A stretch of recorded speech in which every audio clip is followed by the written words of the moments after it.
आज हम इंडिया के बजट 2023 और 24 के की फीचर्स के बारे में देखेंगे।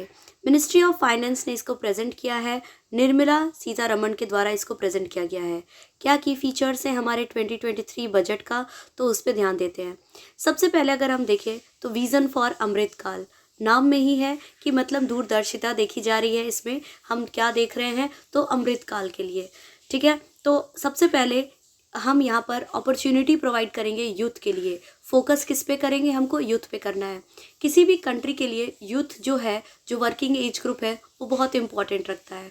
अगर कंट्री में गवर्नमेंट यूथ के डेवलपमेंट के लिए, यूथ को एजुकेट करने के लिए, यूथ को जॉब प्रोवाइड करने के लिए सभी काम करती है, तो डेफिनेटली उस कंट्री का ग्रोथ बहुत अच्छा होता है। तो सबसे पहला विज़न हमारा ये है कि हम सिटीजन्स को अपॉर्चुनिटीज़ प्रोवाइड करेंगे with focus on the youth. और सबसे ज़्यादा किस पे फोकस करना है, हमें यूथ पे करना है।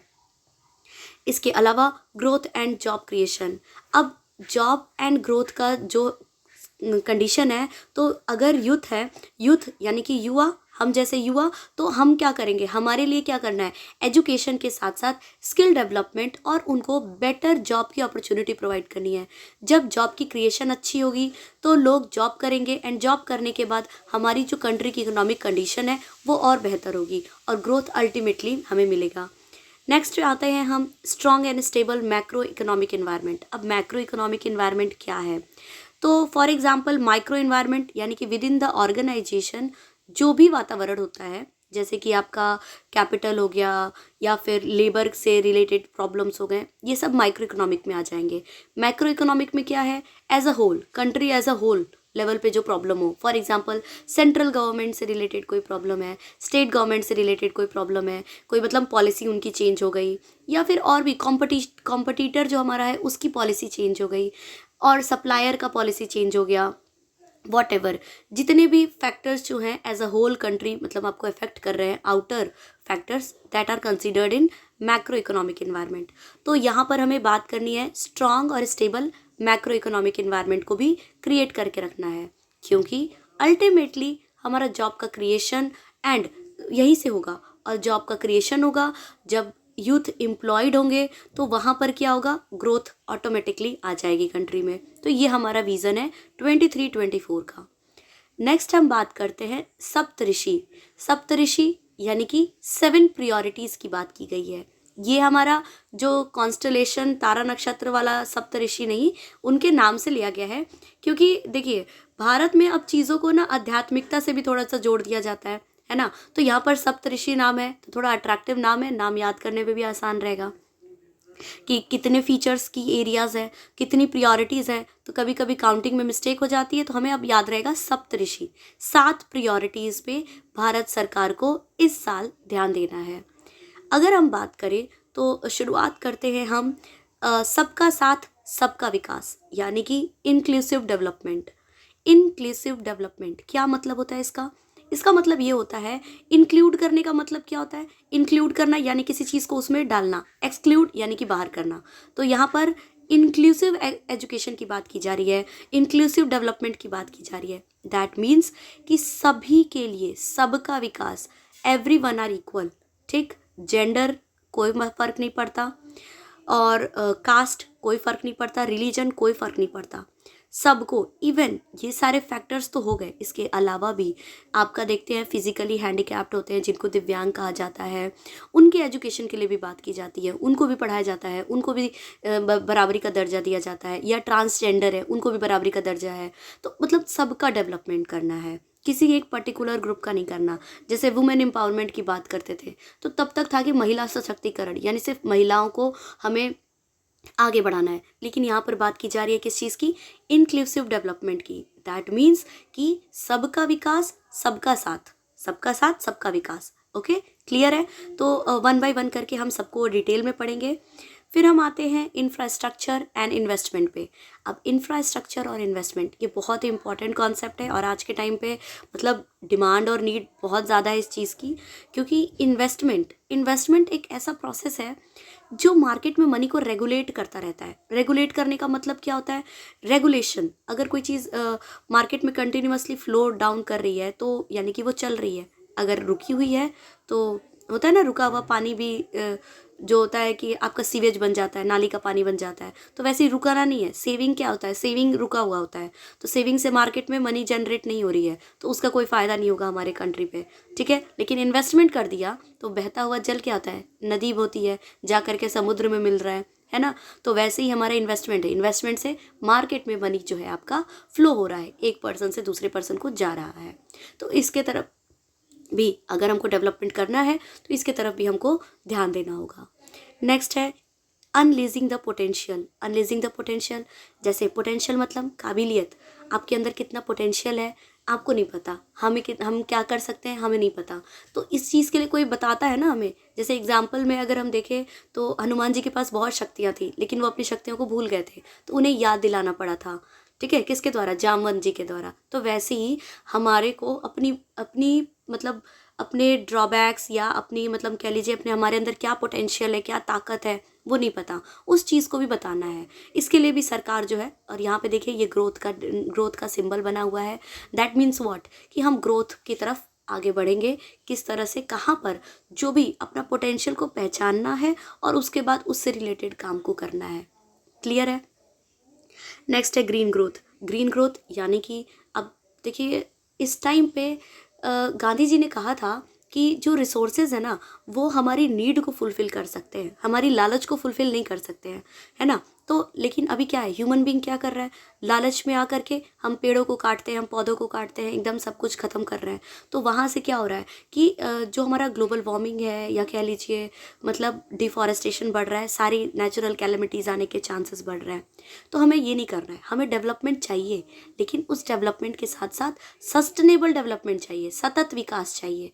अपने आने वाले जनरेशन के लिए भी तो हम कुछ छोड़ेंगे ना, तो इसलिए ग्रीन ग्रोथ करना है। क्लियर है। नेक्स्ट है फाइनेंशियल सेक्टर। अब एवरीथिंग, सब कुछ लाइफ में कैसे चलती है, मनी से चल रही है। तो फाइनेंशियल सेक्टर को भी बहुत ही ज़्यादा मतलब स्ट्रॉन्ग बनाना है अपनी कंट्री के फाइनेंशियल सेक्टर को, क्योंकि जिसके पास पैसा होता है उसके पास पावर होता है ना। थोड़ा सा चेंज भी हो जाता है, पावर अलग लोग के पास भी होता है, बट स्टिल पैसे से आप बहुत ज़्यादा पावर गेन कर सकते हो। यूथ पावर की बात की जा रही है, तो यानी कि युवा शक्ति की बात की जा रही है। युवाओं को प्रेरित करना है, जो कि हमने अमृत काल में भी पढ़ा था कि युवा पे फोकस करना है एंड उनके लिए जॉब क्रिएशन कराना है और ग्रोथ कराना है। तो युवा शक्ति पे भी हमें ध्यान रखना है, ये भी हमारी 7 प्रियोरिटीज़ में से एक प्रियोरिटी है। एंड लास्ट है रीचिंग द लास्ट माइल। अब यहाँ पर देखिए रोड का मैप दिया है, दैट डजंट मीन ओनली कि हमें सिर्फ रोड बनाना है, गांव गांव तक कनेक्टिविटी तो करनी है, इसके अलावा आर्टिफिशियल इंटेलिजेंस का भी प्रयोग करना है बहुत सारी चीज़ों में। And reaching the last mile मतलब एकदम हद तक जो होती है वहाँ तक पहुँचना है, यानी कि गांव गांव तक कनेक्टिविटी जो है वो नेशनल हाईवे से देनी है। और भी बहुत सारी चीज़ें हैं उसमें, हम जब डिटेल में करते हैं तो फिर देखते हैं क्या है। नाउ सबका साथ सबका विकास, इंक्लूसिव डेवलपमेंट, और ये कहाँ पर कर रहे हैं हम, एग्रीकल्चर एंड कोऑपरेटिव सोसाइटी में। क्या है एग्रीकल्चर में, तो यहाँ पर देखिए अगर हम देखें तो सबसे पहला हमारा होगा building digital public infrastructure. That means ऐसी बिल्डिंग बनाना कि जहाँ पर आपको इन्फॉर्मेशन प्रोवाइड किया जा सके। देखिए जानकारी हमें सब कुछ की होती है, बस उसको होता है बात बताने की, तुरंत दिमाग में कैसे आता है ना। एसेसिबल यानी कि आपकी पहुँच हो वहाँ तक, ठीक है, एंड इंक्लूसिव सभी के लिए। तो ऐसा डिजिटल पब्लिक इंफ्रास्ट्रक्चर का निर्माण करना है जहाँ पर फार्मर्स के सॉल्यूशन सभी को इन्फॉर्मेशन मिल सके, सभी के लिए वो अवेलेबल हो। इसके अलावा setting up agriculture and accelerator fund, इसके अलावा रूरल एरियाज़ में बहुत सारे इनोवेटिव स्टार्टअप्स कराना। टारगेटेड फंडिंग में क्या है, 20 lakh crore agricultural credit target जो है वो किस चीज़ के लिए देना है। एग्रीकल्चर का मतलब सिर्फ खेती करने से नहीं है, बल्कि एग्रीकल्चरल एक्टिविटीज़ जैसे कि एनिमल हस्बेंड्री, पशुपालन, डेयरी और फिशरी सेक्टर्स को भी इम्प्रूव करना है। नेक्स्ट आते हैं हम A&B horticulture clean plant programme to be launched. यहाँ पर high value of horticulture crops को हमें ग्रो करना है, यानी कि सिर्फ अनाज को ही नहीं बल्कि फल और सब्जियों का भी हमें ग्रोथ अच्छा लाना है, क्योंकि उससे पैसे अधिक मिलते हैं ना। अनाज से इतने पैसे नहीं मिल पाते जितना हॉर्टिकल्चर क्रॉप से मिल जाता है। Making India global hub for millets यानी कि मिलेट्स क्या होता है, श्री अन्न। मिलेट्स को कहा गया है श्री अन्न। तो यहाँ पर इंडिया को ग्लोबल हब बनाना है मिलेट्स के लिए। मिलेट्स यानी कि जैसे जो मोटे अनाज होते हैं, जैसे ज्वार, बाजरा, ये सब हुआ, तो पूरे दुनिया में हमको इंडिया को हब बनाना है कि यहाँ पर सबसे ज़्यादा मिलेट्स मिलता है। और अगर ये हो जाएगा तो मतलब डेफिनेटली आप समझिए कि आज के टाइम में बहुत नीड है इस चीज़ की, और मतलब बहुत ही अच्छा अगर हम एक्सपोर्ट करने लगेंगे तो बहुत पैसे आएंगे। हैदराबाद में प्रोमोटिंग रिसर्च इस चीज़ के लिए हो रहा है। Setting up of widely available storage capacity, farmers को रेमुनरेशन यानी कि उनको सही मतलब पैसे प्रोवाइड करना। जैसे सरकार अभी भी काम कर रही है, एमएसपी प्रोवाइड करती है, minimum support price and all, लेकिन उसके अलावा भी और भी बहुत सारी चीज़ें हैं जो सरकार को करनी है फार्मर्स के लिए ताकि उनको नुकसान ना हो सके। सबका साथ सबका विकास में अगर हम बात करें इंक्लूसिव डेवलपमेंट में, तो हेल्थ भी आता है। अब हेल्थ में हमारा क्या है, हेल्थ इज़ वेल्थ, है ना, हेल्थ इज़ वेल्थ। जब हेल्थ ही नहीं सही रहेगा तो वेल्थ का आप क्या करेंगे। तो यहाँ पे सरकार को जो हेल्थ पे भी ध्यान देना है, ठीक है। यहाँ पर बहुत सारे प्रोग्राम्स को बनाए जा रहे हैं ताकि प्रमोट किए जा सके, रिसर्च को प्रमोट किया जा सके। इसके अलावा joint public and private medical research बनाया जा रहा है और बहुत सारे लैब्स बनाए जा रहे हैं। इसके अलावा इंडिया में 157 न्यू नर्सिंग कॉलेजेस को इस्टेब्लिश करना है। और एनीमिया यानी कि खून की कमी, इसको एलिमिनेट करने के लिए मिशन भी लॉन्च किया गया है। इसके अलावा एजुकेट करना है, skilling, national digital library set की जा रही है बच्चों के लिए और बड़ों के लिए। टीचर्स को ट्रेनिंग दिया जाएगा कहाँ पे, डाइट में, ठीक है। डाइट का नाम क्या होता है, district institute of education and training. And states will be encourage to set up physical libraries at panchayat and ward levels. और लाइब्रेरी अब सिर्फ बड़े शहरों में नहीं होगा, लाइब्रेरी अब गाँव में होगा। इस चीज़ के लिए भी बढ़ावा देना है। The big tent that accommodates all, क्या है यहाँ पर, जिसमें सब कुछ आता है इंक्लूसिव डेवलपमेंट में। तो देखिए 9.6 crore LPG collection under Ujjwala scheme दिया गया था। ड्रिंकिंग वाटर अच्छा होना चाहिए, जन धन बैंक अकाउंट योजना, वैक्सीनेशन एकदम सही से, मतलब टॉयलेट का कंस्ट्रक्शन भी होना चाहिए, इंश्योरेंस देना है, किसान पेंशन योजना and all, drinking safe drinking water, ये सारी चीज़ें जो है आपकी इंक्लूसिव डेवलपमेंट में बात की गई है। नेक्स्ट हम आते हैं reaching the last mile. Reaching the last mile में देखिए यहाँ पर Pradhan Mantri PVTG development mission to be launched. इसके अलावा फाइनेंशियल असिस्टेंट दिया जा रहा है ऐसी एरियाज़ पे। कर्नाटका के कुछ एरियाज़ ऐसे हैं जहाँ पे ड्रॉट प्रोन एरिया यानी कि सूखा पड़ने का है वहाँ पे, है ना, तो वहाँ पर भी हम पैसे प्रोवाइड कराएंगे इरिगेशन के लिए। और एकलव्य मॉडल रेसिडेंशियल स्कूल के लिए 740 टीचर्स को रिक्रूट किया जाएगा। इसके अलावा Bharat Shri to be set up for digitisation of ancient inscription, जो पुराने इंस्क्रिप्शंस हैं उनको डिजिटलाइज अब किया जाएगा भारत श्री के द्वारा।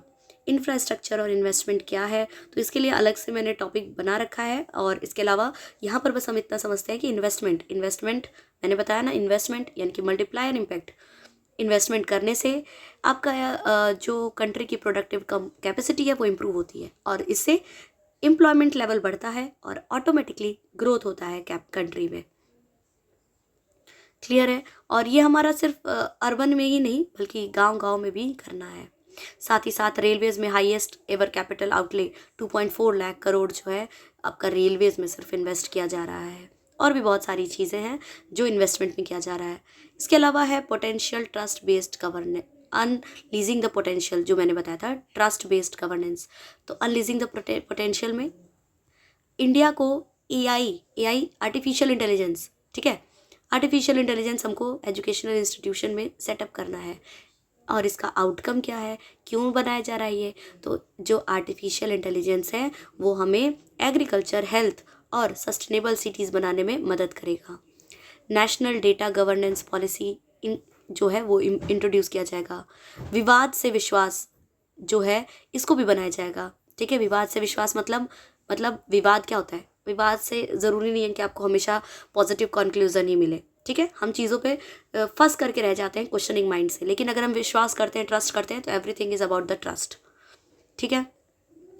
इसके अलावा है फेज़ 3 ऑफ ई कोर्ट्स यानी कि जो जजमेंट है, जो कोर्ट्स है वो भी इलेक्ट्रॉनिकली अब काम करना शुरू करेंगे। डिजी लॉकर का जो एक अस्तित्व है उसको भी बरकरार रखना है। 100 लैब्स बनाने हैं 5G सर्विसेज के लिए। 5G सर्विसेज जो बनेगा तो बहुत ज़्यादा एम्प्लॉयमेंट क्रिएट होगा मार्केट में, तो उसके लिए भी 100 लैब्स बनाने हैं। रिसर्च एंड डेवलपमेंट जो है वो लैब ग्रोन डायमंड सेक्टर को भी इम्प्रूव करेगा, मतलब बनाएगा। ग्रीन ग्रोथ में क्या है, सबसे पहले अगर हम देखें तो MISHTI to be taken up for mangrove plantation, coastal areas में मैंग्रोव प्लांटेशन को बढ़ावा देना है। अमृत धरोहर टू बी इम्प्लीमेंटेड, अमृत धरोहर को वेटलैंड्स पे बढ़ाना है। और 500 new waste to wealth plant को लगाना है, ठीक है। इसके अलावा एक गोवर्धन स्कीम है। गोवर्धन स्कीम में आपको क्या करना है, इकोनॉमी को प्रमोट करना है। और इसके कैसे करेंगे हम, गो ग्रीन, यानी कि मतलब प्लांटेशन करते करते रहना है और पॉल्यूशन को कम क्रिएट करना है। क्लियर है नाउ। इसके बाद हम आते हैं, नेक्स्ट आते हैं टैक्स प्रपोजल की बात की गई थी, तो हायर एक्सपोर्ट्स अब होगा, डोमेस्टिक मैन्युफैक्चरिंग को बढ़ावा मिलेगा और more value addition in the economy, यानी कि जीडीपी हमारी बढ़ानी है, ये टारगेट है। And green energy and mobility, और ग्रीन एनर्जी और मोबिलिटी बढ़ावा देना है इस चीज़ को। क्लियर है। अब इसमें ग्रीन एनर्जी एंड मोबिलिटी का मतलब क्या होता है, जो हमारी बैटरीज आती है ना, लायन वाला है ना, इंडिया में इलेक्ट्रॉनिक गुड्स बहुत ही कम है, तो अब उस चीज़ को भी बढ़ावा देना है हमें। क्लियर है नाउ। टैक्स वाला हम नेक्स्ट वीडियो में करेंगे, टैक्स के बारे में डिटेल में करना है टैक्स का, इसलिए हम नेक्स्ट वीडियो में करेंगे। अब यहाँ पर देख लेते हैं स्पेसिफिक मिनिस्ट्रीज़ में क्या क्या एलोकेशन कैसे क्या क्या है।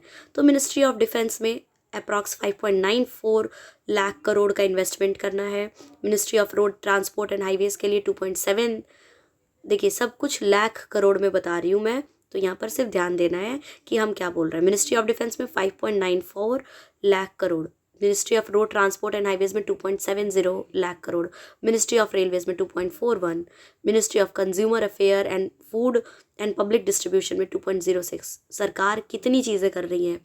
मिनिस्ट्री ऑफ होम अफेयर्स में 1.96 lakh crore, ministry of chemicals and fertilisers में 1.78 lakh crore, ministry of rural development में 1.60 lakh crore, ministry of agriculture and farmers welfare में 1.25 lakh crore, ministry of communication में 1.23 लाख करोड़। क्लियर है ना। अब अगर हम बात करें तो हमारा टोटल रेवेन्यू और कैपिटल एक्सपेंडिचर की बात की गई है, और इसके अलावा मेजर स्कीम्स जो इस साल का है वो ध्यान देना है। एकलव्य मॉडल रेसिडेंशियल स्कूल में, ठीक है, जो कि पिछले साल 100 थे और इस साल 1250 तक करने हैं। जल जीवन मिशन है, ये भी हमारा है, मतलब sorry, Eklavya model residential school पिछले साल 2000 तक थे और इस साल हमें इसको लगभग 6000 यानी कि 5943 तक करना है। और इसके अलावा प्रधानमंत्री आवास योजना यानी कि लोगों को घर प्रोवाइड करना है।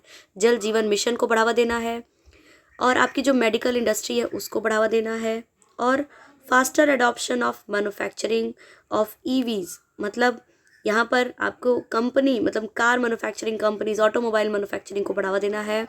And the most important thing, जो north east special infrastructure development scheme है उसको बढ़ावा देना है, क्योंकि नॉर्थ ईस्टर्न स्टेट्स का भी डेवलपमेंट कराना बहुत बड़ी जिम्मेदारी है भारत की, क्योंकि वो भी भारत का पार्ट है और ये इस साल के बजट के की फीचर्स हैं। Hope you like the video, thank you and comment, thank you.